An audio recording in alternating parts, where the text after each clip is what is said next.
So a titration calculation has a lot in common with a dilution equation. It's going to look similar to the dilution equation, but there's one key difference. Remember, a titration is always adding an acid to a base. So acid plus base yields salt plus water.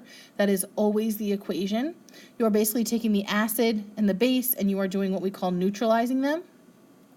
There is a point during a titration called the equivalence point, and that is where the acid concentration and the base concentration become exactly equal. So in a titration, you have an unknown solution, either an acid or a base. You don't know what the molarity is. And then what you do is you add the opposite. So if you have an unknown acid, you add a base.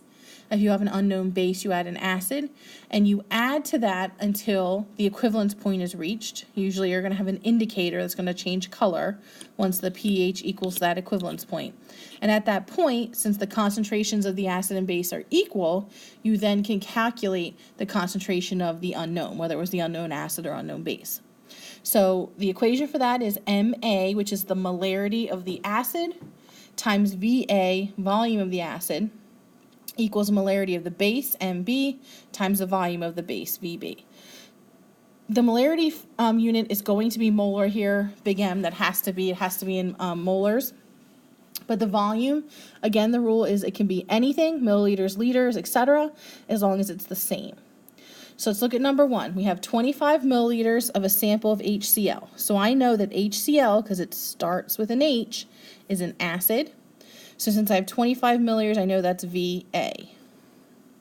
Was titrated to the endpoint. This is just another term for equivalence point. They're synonyms to each other.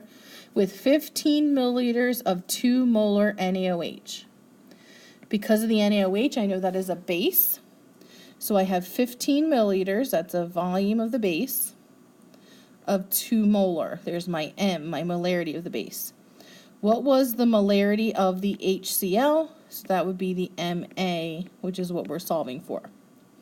So I have my equation, Ma times Va equals Mv times Vb, and now that I identified everything, I'm just plugging in. So my Ma is what I'm looking for. My Va is 25. My molarity of the base is 2, and my volume of the base is 15. So I think once you identify all the unknowns, it's quite easy. So you're going to do 25 times the molarity of the acid equals 30. And then solving for Ma, you're going to get 1.2 molar. So it's just that simple. It's really just being able to recognize the acid and the base, finding your nodes, and then plugging in. Okay, we have a new one. A 10 milliliter sample of H2SO4. The H tells me that this is a Va, volume of the acid, was exactly neutralized by 13.5 milliliters of 1 molar KOH. Again, the OH tells me it's a base, so I have a Vb and I have a Mb.